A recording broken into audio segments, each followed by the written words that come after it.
What's good people, it's Kay, and today we're reacting to RWBY Volume 8, Chapter 13. This shit's about to get crazy, I think. What do we do now? We stick to the plan. How? Without the CCT, there's no way we can tell all of Atlas to just step into a bunch of freaky magic doors. But there is. We use the portals ourselves and spread the word on foot. Are we positive? Legwork. Okay.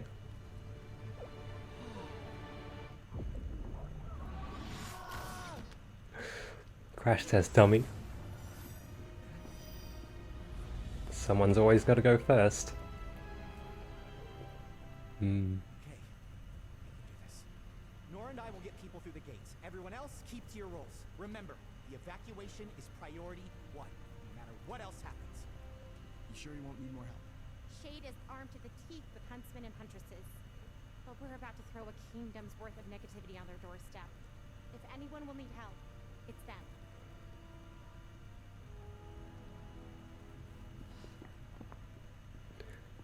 Come on now. God, there's only 5 of them though. Better move fast. What is it?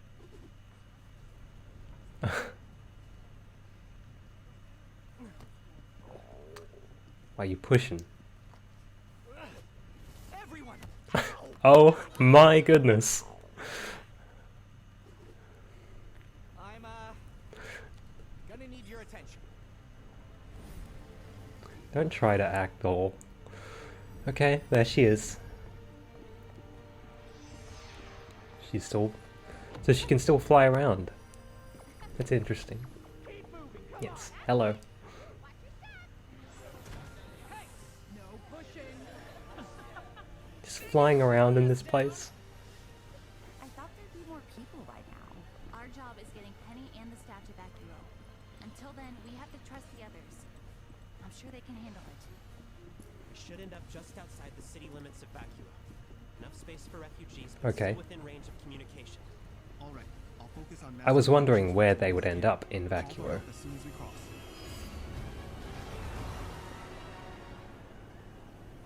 You've got to be kidding me. Which way is the city? It has to be here somewhere! Guys, this sandstorm isn't just killing visibility.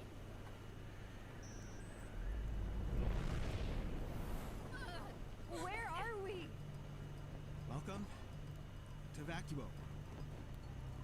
Head down and follow everyone else to the exit. Interesting. Just outside the city limits, huh? Yeah, there she is. Oh my god. We're really doing this. He just blasted a whole bunch of people off that platform. That's crazy.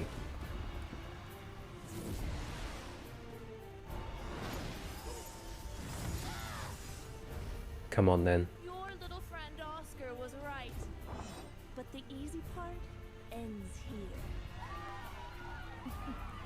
How did you know about that? Oh, Neapolitan, was it? Now isn't the time to hold grudges. No. yeah, they were eavesdropping on the conversation. I know I haven't upheld my end of the bargain. I'm sorry. So now getting these flashbacks I from will get you their rid of perspective. today. But to do that, I need to ask the lamp a question. And Cinder really just apologized. Never thought I'd see the day. Oh, come on. So Cinder's using the final question.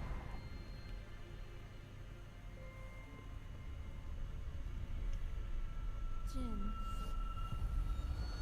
You have a question for me? I do.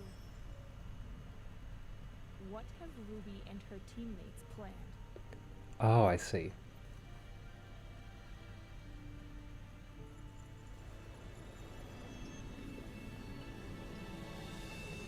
It's so worried about keeping the vault closed that... And they saw Using what to everything. The staff of creation. Maybe Wow. To save Penny and get everyone in Atlas and Mantle back to safety. Huh. Yeah. How about that? After you guys broadcast the evac procedure, you'll walk through the portal at the CCT center. And when we're done in the vault, we'll take Penny and the staff. You tore this kingdom apart with nothing but your intellect. How about we finish what you started? Oh my goodness. Yep.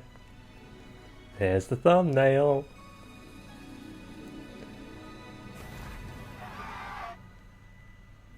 What a You got cut. everything you need? Oh, believe me. This score is crazy as well. Wanted. It's so jaunty. Like in contrast with what's actually going You on. deserve this, Arthur. We'll be back.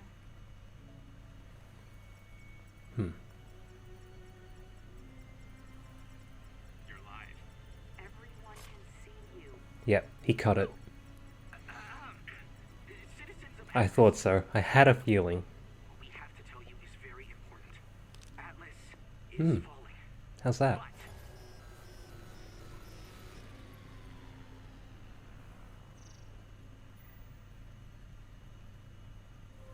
They're using the staff? Are they crazy? They'll destroy the kingdom! What do you think a kingdom is? The people? Or just the chunk of land they live on? Either way, it's over now. Ironwood's down.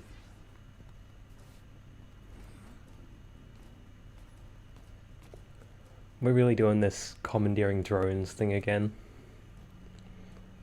Throwing back to season 3.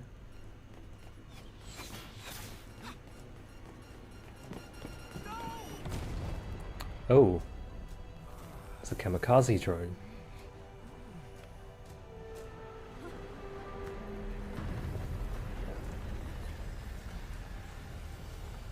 Time for you all to come through now.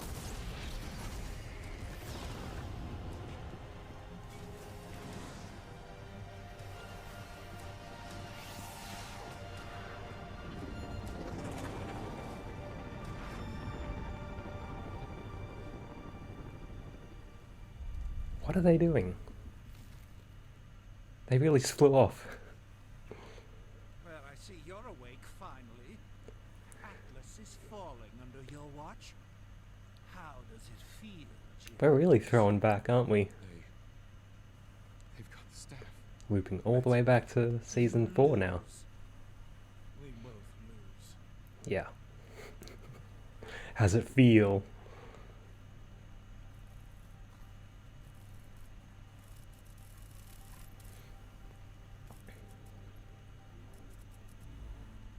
What?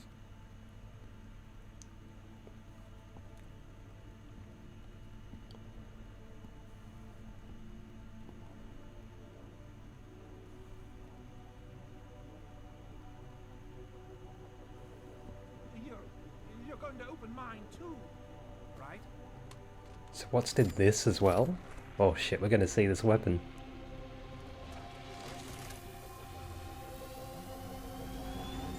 Oh. Sure thing. Did he just kill Jock? Oh my god, he did. Yo! He just obliterated that dude. I can't even process his fight happening. I knew your plan would be bold, but I never could have predicted all of this. At least not without a little help from Jin. I suppose I have all of you to thank for one last There's lesson. Neo. Sometimes, if you want to win, you simply can't do it alone. Ruby!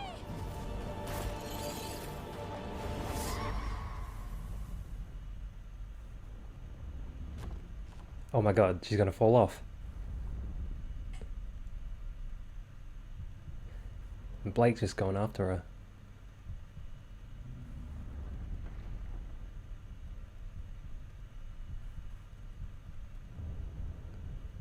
Come on. Oh, Fuck.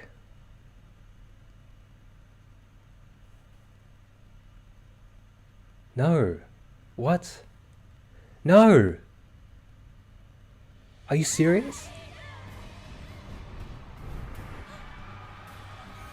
Did she really just...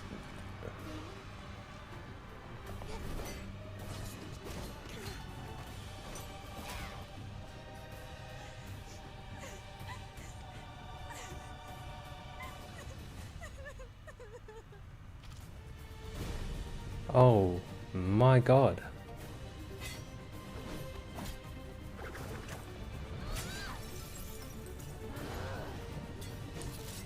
Blake, be careful.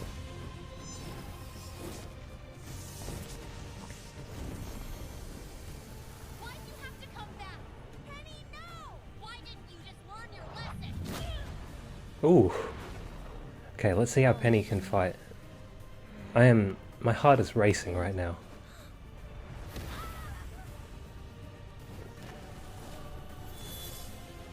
Oh, she can still use swords. Okay.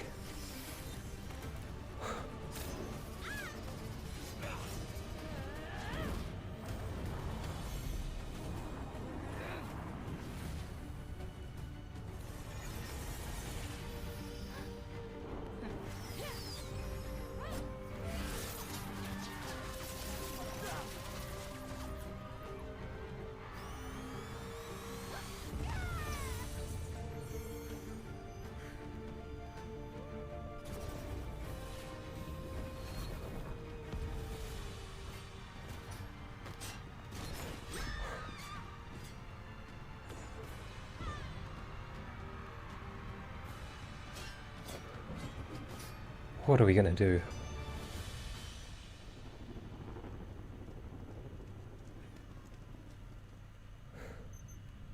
I'm just devastated. Fine.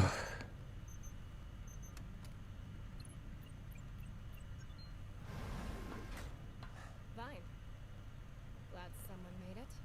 Watch for a tail. I need to make sure this thing's still armed. You're really gonna do this?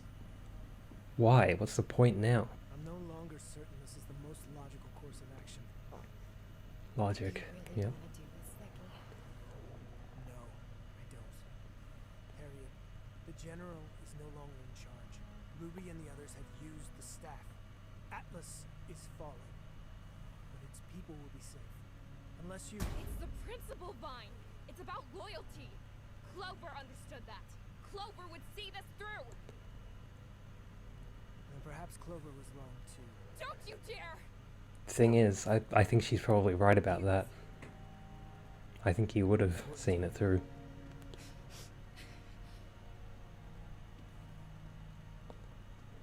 Harriet, you are not the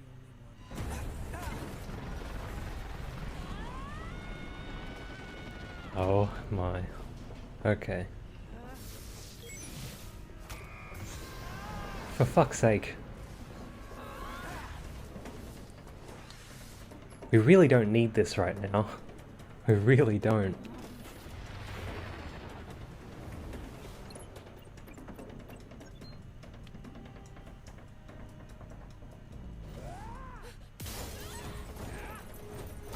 Looks like you're getting that fight after all. Suppose so.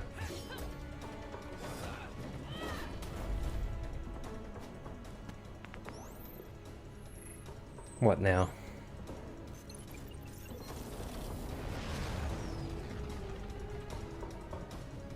Oh, he's taking control of the autopilot. I repeat, is anybody receiving these messages? Can anyone report status on the evacuation?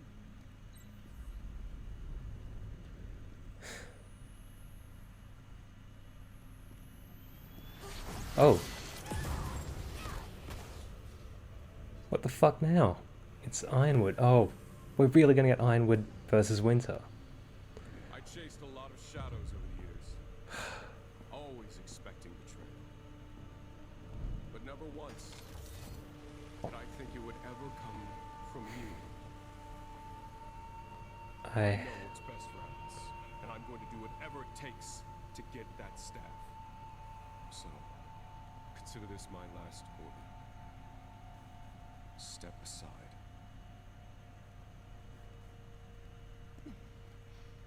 I've never wavered in fighting the enemies of this kingdom. And I won't start now.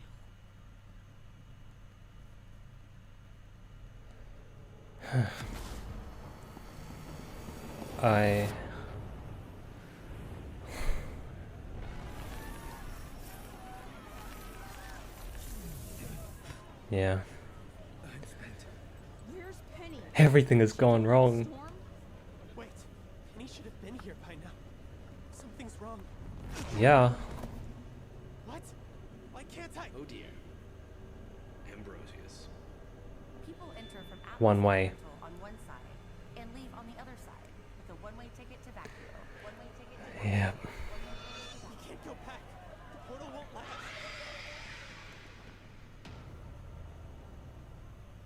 What fresh hell is this?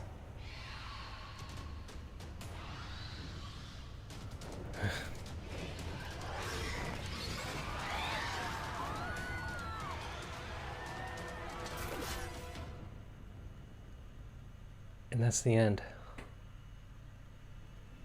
And that's the fucking end of the penultimate fucking episode. How am I gonna recover from that?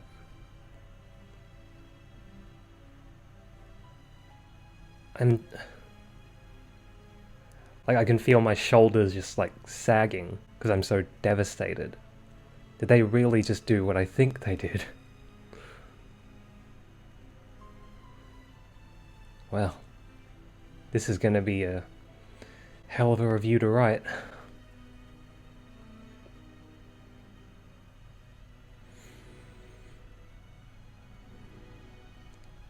Jesus Christ.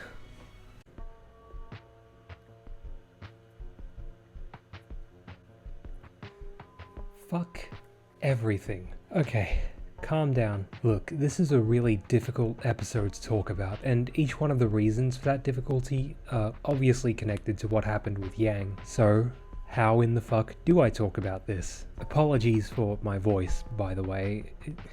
I've been recording a lot these past 5 days, which obviously means a lot of talking. We'll be fine. We'll make it. Let's start from a structural, practical perspective. For one thing, did the show actually just kill her? Is that the reality we're now dealing with, a reality without her in it? I think the question has to be asked because of everything we simply don't know about this scenario, and also because of this show's history. Clover was killed last season, but before that, the last time we had a situation of mortal peril for a true main character for one of the 4 girls, it was Weiss in Volume 5, when Cinder lobbed a spear straight through her abdomen. It was a total fake out, obvious from the moment it happened. I remember the very first time I saw the episode, the review I wrote of it ended up being rather scathing. I thought it sucked, to be honest. I've cooled down on that moment in the years since, but I still don't really like it. The circumstances around it, the way Weiss as a character had been used up to that point in the season. The moment was shocking, but not much more than that. All of that is different with Yang's fall. You know, everything around it lines up, all the circumstances line up. The direction and the writing is agonizingly precise. It feels like it could really be legitimate. And if that were to be the case, my objections would be a lot weaker, you know, compared with my spicy reaction to Weiss's moment. But practically, I think that this could be serving a story purpose, which means that I'm not convinced Yang is dead. I am convinced that her fate is uncertain and that any number of options are on the table. Why do I think that? If I want to consider the trivial things, I think about the fact that Blake was the only one out of herself and Ruby and Weiss who got to have an extended emotional reaction to Yang's fall. And the abruptness and suddenness of it all just doesn't feel quite right for something as monumental and earth-shattering as Yang's death would ideally be. Not that her death would be ideal, of course. I mean that a moment that huge would need the extreme care and attention to match. Logically though, it is simply a fact that we just don't know anything about the fate of those who fall into the abyss. Because she wasn't the only one. It is simply a fact that we don't know anything about the Abyss itself. Yang could be dead, she could be missing, she could simply have gone elsewhere. Do not fall is not the same thing as you will die if you fall, and this show has a history of being very pedantic with how it chooses the words we hear and how it uses them. The fact of the matter is that all things are possible, all at the same time. At this point, given everything we know, Yang is Schrodinger's dragon. Logic aside, I suppose the next thing to do would be to approach this from the more emotional perspective. And this is where I risk cutting off my hand for nothing, because the idea of Yang being gone just like that is incredibly tough to confront, and my feelings on that idea are not something I bring up lightly. It is frankly unfathomable to consider that we could get to the end of the series, the end of the story, and Yang, or perhaps even more of Team RWBY, are not all standing side by side, embracing the dawn together. That possibility never even crossed my imagination. But I suppose now, no matter what happens with this current situation, we need to be truly prepared for the worst. Even if this isn't the end of Yang, then it will still be a rude reminder that we can't feel comfortable about the fates of these characters. And Yang has been such a lightning rod for peril over the course of this series. She sacrificed her aura to save RWBY from a grim attack in the short for season 5. We learned about her ill-fated excursion to look for her mother when she was a kid. She over-relied on her semblance all the time in Beacon. She got framed for attacking Mercury, which wasn't her fault, but it still put her in harm's way. Of course, we remember that she charged at Adam and lost her arm when she was trying to save Blake. She and the rest of the Boom Squad could have been killed going up against Salem. And now this, jumping in front of RWBY to take a lethal attack from Neo and falling into the Abyss. Something about this girl and danger, they just mix too well. But it's how she's always lived, always trying to be the big sis, to stand in the line of fire and protect those she loves. And while I don't believe right now that this is the end for her, I do appreciate the emotional symmetry of it all. What's much harder to stomach is the suddenness. The idea that someone could be taken without a chance to even say goodbye. The idea of that really hurts me on a personal level. I'm someone who seeks closure in all things. I always look for things to be complete, to be filled in to the fullest extent, and I look at life and death no differently. I accept the truth that we don't all get to say goodbye, but I really strongly believe that we all deserve the chance to say it. Something about never getting the chance just feels restless to me, and I just can't get it to sit right. This is the second draft of the review that I'm doing for this episode. I wrote the first draft after my first reaction, after my first viewing, and at that point I was really convinced that Yang was dead. It's funny, after that viewing I also recorded a freeform reaction to what had just happened, like no notes or anything. It was just a ramble, and I was so distraught trying to accept that she was gone. I digress. The reason I bring up the first draft is because it was so emotionally raw, so blubbering and literally tear-stained, and a lot of that emotion came from me believing that she was dead and no one had gotten a chance to say goodbye. Not Blake, not Weiss, not RWBY, not any one of their friends, not her father, not even Raven. I mean, Yang herself didn't even get a chance to say goodbye, she just went over the edge. And me having to emotionally process that in the first draft was just too much, to the point that I had to trash it, take a day and start fresh, from a better mental and emotional space. And I'm still raw about it now, to be honest, because the loss of a goodbye means that much to me. But I gave myself the time, and I made myself think about everything in a coherent way. And everything I just said, all that experience, all the emotion that came from one simple idea about the goodbye, all of that is just a tiny part of what it would mean for one of these four girls to be gone. A tiny part. It barely begins to examine such a horrifying possibility. But now, just imagine if all this turns out to be real. Like truly, actually real. Imagine if what this moment looks like is what it really is. If these desperate ideas and theories we're telling ourselves, trying to convince ourselves that it's not over, are no more than desperate ideas and theories. Well, it may be the darkest hour, but that's not going to stop us from powering through some observations, is it? Let's fire up those torches and illuminate the darkness of this abyss, shall we? One thing I really enjoy about the nature of this episode is how it directly pairs with the last one. It's like a companion piece. I love that it essentially refutes everything about the last episode, and it completely flips it on its head. You know, the last episode was basically everything going right for the heroes, everything going according to plan, and this was the direct opposite of that in every way possible. Everything went wrong. It's like a parabola, you know, rising, peaking, falling, with a perfect axis of symmetry. Except at this point, the falling part of the curve is extending much further than the rising part did. You know that they gave us that bit of humor with Jean as a way to relax us before everything went south, right? And then those moments with the evacuation starting and everyone's waving to each other, all happy. Come on, that's totally what they were doing. This RWBY is skilled in the arts of emotional manipulation. I do wonder just how far the portal is from the actual city of Vacuo. It's on the edge, they said that, but the actual city, like the city center and Shade Academy itself, could realistically be miles away. That was probably something our squad should have considered, like tell Ambrosius to drop them off, I don't know, like 5 minutes away from Shade. So Cinder blasted a bunch of folks off the platform and nothing was said about what happened to them, right? So, do we know that they're dead?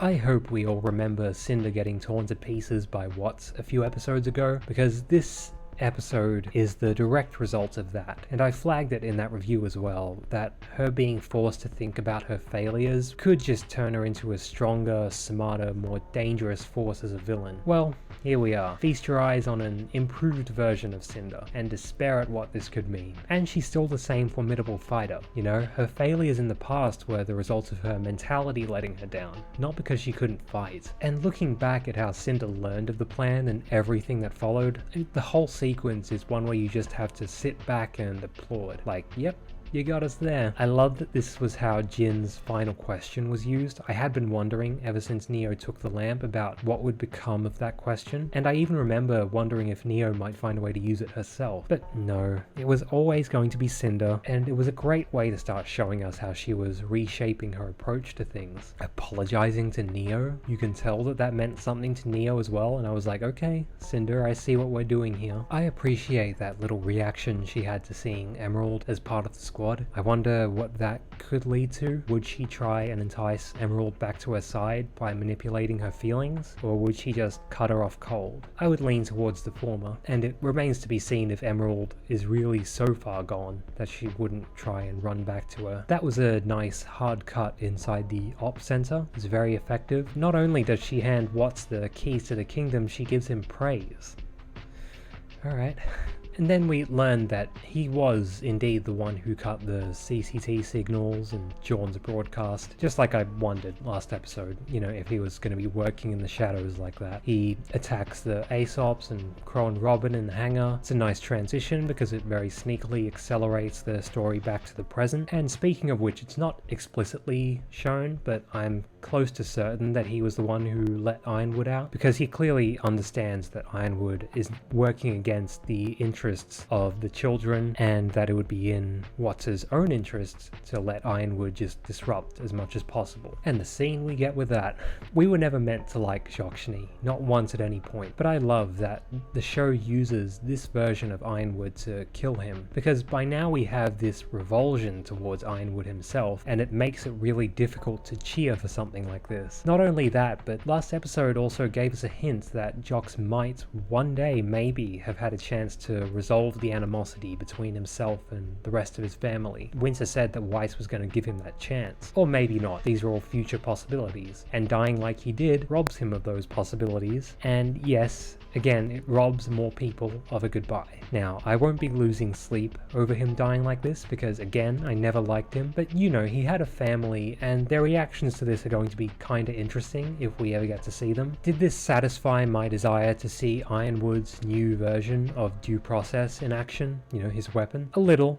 I can't lie. I didn't imagine that he was going to be the one to use it though. I find it mind-boggling that Winter would just leave it behind. I can't think of any good reason why she didn't take it with her. Like, was it too heavy? Or at least take the pistols. It's clear that the giant cannon doesn't function without them, so just take those and leave Ironwood with the empty cannon. But because we can't have Winter versus an unarmed Ironwood, I will forgive the obvious story contrivance, because it's going to give us a very big fight. The tracking sequence of Cinder versus Team RWBY was really well done. I don't know much about this show's production process or animation in general, but I understand that having all that perpetual motion and action, from the camera to all the models being on screen to the action itself, I know it's super difficult, so of course this was an awesome cut from the episode. I mentioned in my review for last episode, though I ended up cutting it out, I wondered how they would structure any kind of action inside the void because of the space, because of the platforms, and because of all the people that were going to be around. And obviously I made that point thinking of the Haven fight scenes and the lessons that these guys said that they learned from that Volume 5 climax, which they then applied to the RWBY versus Aesop's fights from last season. So yes, it was pretty dope to see all this chaos and action going on inside the void. And also the moment Blake is looking around the rest of the void while Neo and RWBY are fighting in the background. That's another one I'm thinking of. I've already covered Yang's sacrifice and her fall, but it's worth talking about what goes on around it. And in doing so, we have to start with Neo. I never thought I could feel so venomously towards Neo ever in this series, and then she's only gone and done this. And all because she couldn't let Roman's memory go. Yeah, this really happened to Yang because Neo can't get over her boss. Out of here with that. Move on. Find another boss and fall in love with them for all I care. Leave Yang and RWBY alone. Leave us alone. See what I mean? Venom. We pivot to Blake and her absolutely heartbreaking reaction. Now that I think about it, her reaction may be the reason why I initially convinced myself that Yang was dead. I mean, think about it. Her reaction in this moment is exactly what you would have imagined, especially when you add in that she tried to save Yang with Gamble's shroud and it just fell short. And God help me, every time Blake cries, it ruins me. And she's cried a lot over the course of this series, so you can only imagine the distress already built in by the time that this happened. And they did something really interesting with her reaction as well, in that, yes, she goes berserk and charges at Neo, which was understandable, even though it immediately made me worry for her safety. Then, after RWBY engages Neo and Cinder engages Weiss and Penny, Blake comes back down just a little bit. She collects herself and takes a moment because she realizes that she's now been left with a massive choice. Help RWBY against Neo, which would be something like a chance for vengeance, or join the fight against Cinder, which has much higher stakes when you think about how she can threaten the innocent people, or the fact that the Winter Maiden powers and the staff could be both on the line, or maybe neither of those options. You know, it's a really tricky spot to be in, but it does look like whatever happens next in the void may hinge quite a lot on what she chooses to do. Just don't let one of those options be follow Yang into the abyss thinking it might save her, because that option helps no one, especially not in this moment.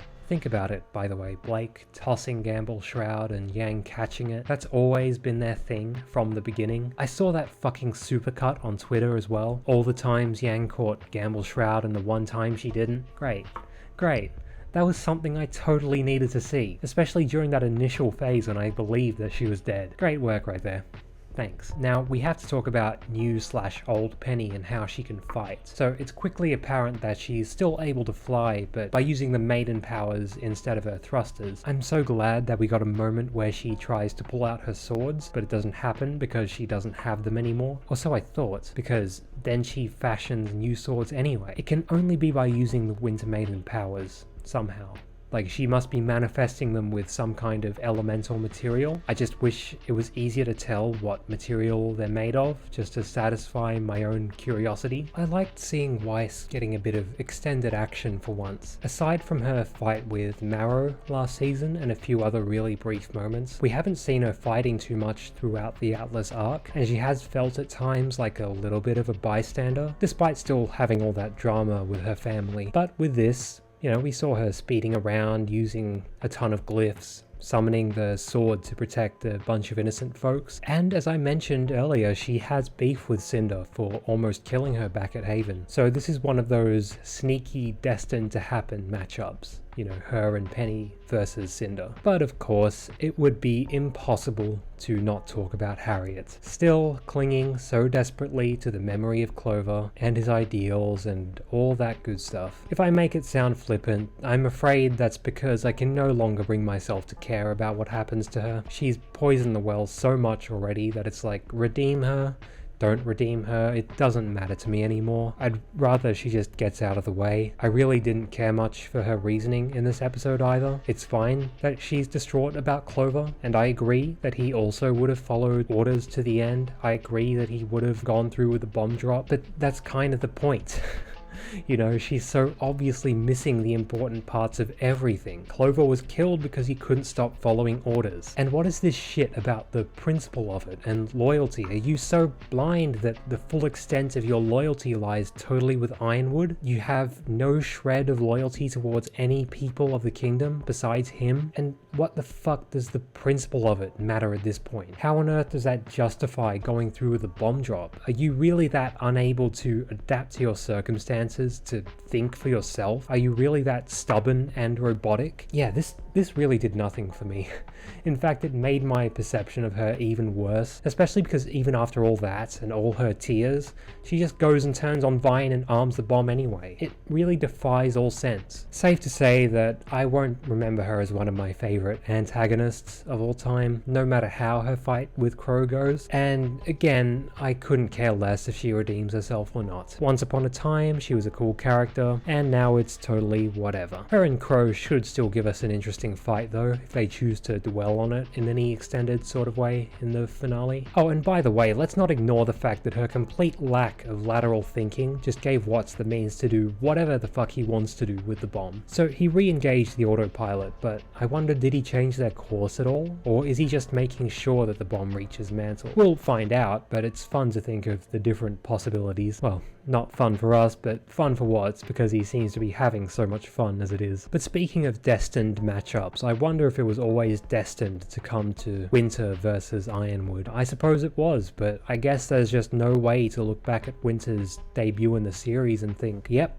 she's totally gonna have a doomsday fight with Ironwood someday. You know, it's funny how we wind up in these places. I wonder how much of this fight we'll see in the next episode, and I wonder about the outcomes. I like their lines in this prelude though. You know, chasing shadows, that was good. And Winter's line about never wavering against the kingdom's enemies, that was pretty badass. And I fully believe Ironwood, you know, getting teary-eyed about that as well. We know that he's not that slick with his emotions. And it's also worth remembering that Winter was his protege for the longest time. She was going to be the Winter Maiden. And maybe one day he may have even expected her to take over his positions. You know, Winter was going to be his legacy, and now all of that is up in smoke. At least for him, anyway. You know, Winter has her own legacy to shape after all. I enjoyed that a comment like one-way ticket ended up being so consequential. I remember the line from the episode, of course, but I never would have imagined it to carry that much actual weight. Unintended consequences, I guess. And it seemed so innocuous as well, because it wasn't even the focus of what Weiss actually said. And now this tiny choice of words has trapped Ren, Oscar, Emerald, and a bunch of innocents between a sandstorm and a horde of Grimm. Hang in there, guys. That's mostly it. But before we close, I just want to hit on some cleanup points, since we're now on the verge of settling all these different affairs. At some point, it would be nice if anyone remembered the existence of Pietro and Maria, and Amity as well, which was so important for so much of this arc, and now it hasn't even been like spoken about. It can't be possible that Pietro and Maria have been up on Amity all this time. You know, it was falling after all. Once again, we never heard anything about it touching down or crashing or whatever. And the last thing we saw of Pietro was when Penny got infected and fell to Atlas. Given the developments with Penny since then, it seems a bit cruel to have left him in this state of flux for all this time. I do wonder if he could be the one who finally deals with Watts. Everyone else is kind of tied up, and I don't really know who could, aside from him. That would be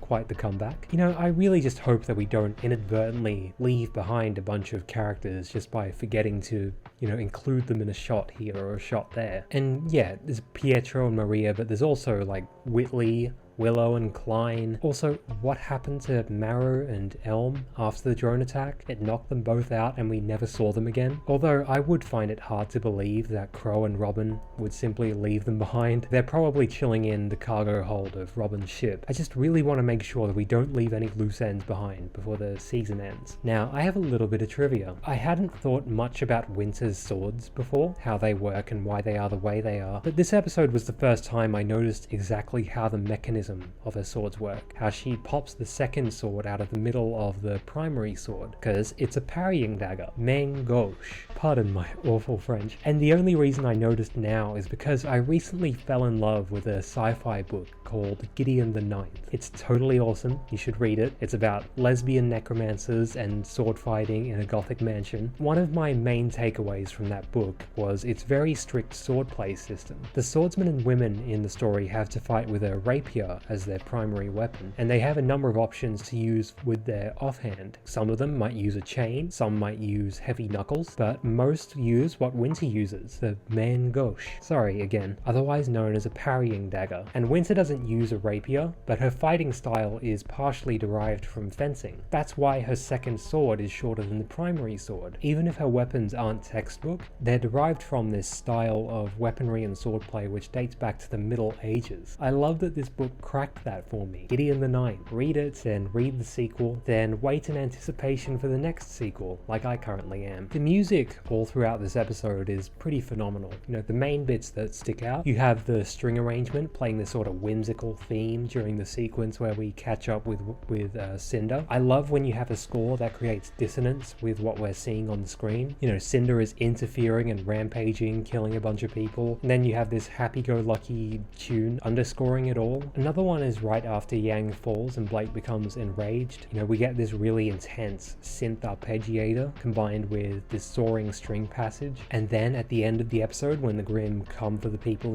in the desert, it's really brief, but the way those drums sort of start a bit slow and then ramp up and then we cut to black, that was super cool. Those two bits in particular reminded me of something I would have heard on Tenet, the score from Ludwig Göransson, so that was really fun. But of course, those are just a few of my favorite bits. The episode as a whole is great in the music department. They gave us a hell of a job trying to set up for the finale. So many cliffhangers to sift through. Watts is wreaking havoc in the op center, totally unchecked. Yang did fall into the abyss, but her fate is still entirely uncertain. I might scream if this doesn't get resolved or continued in the finale in some fashion. Okay, maybe I won't scream, but still. Whatever her fate is, I just hope it gets clarified or expanded on in the finale, because I dread the prospect of going into the hiatus not knowing anything about her. Neo is facing off with Ruby and Cinder is facing off with Penny and Weiss. Meanwhile, Blake is caught in the middle and has to make a choice about what she does next. Thinking about Cinder's step up has me a little concerned for what might happen to her opponents in the finale. I wouldn't expect another failure from her,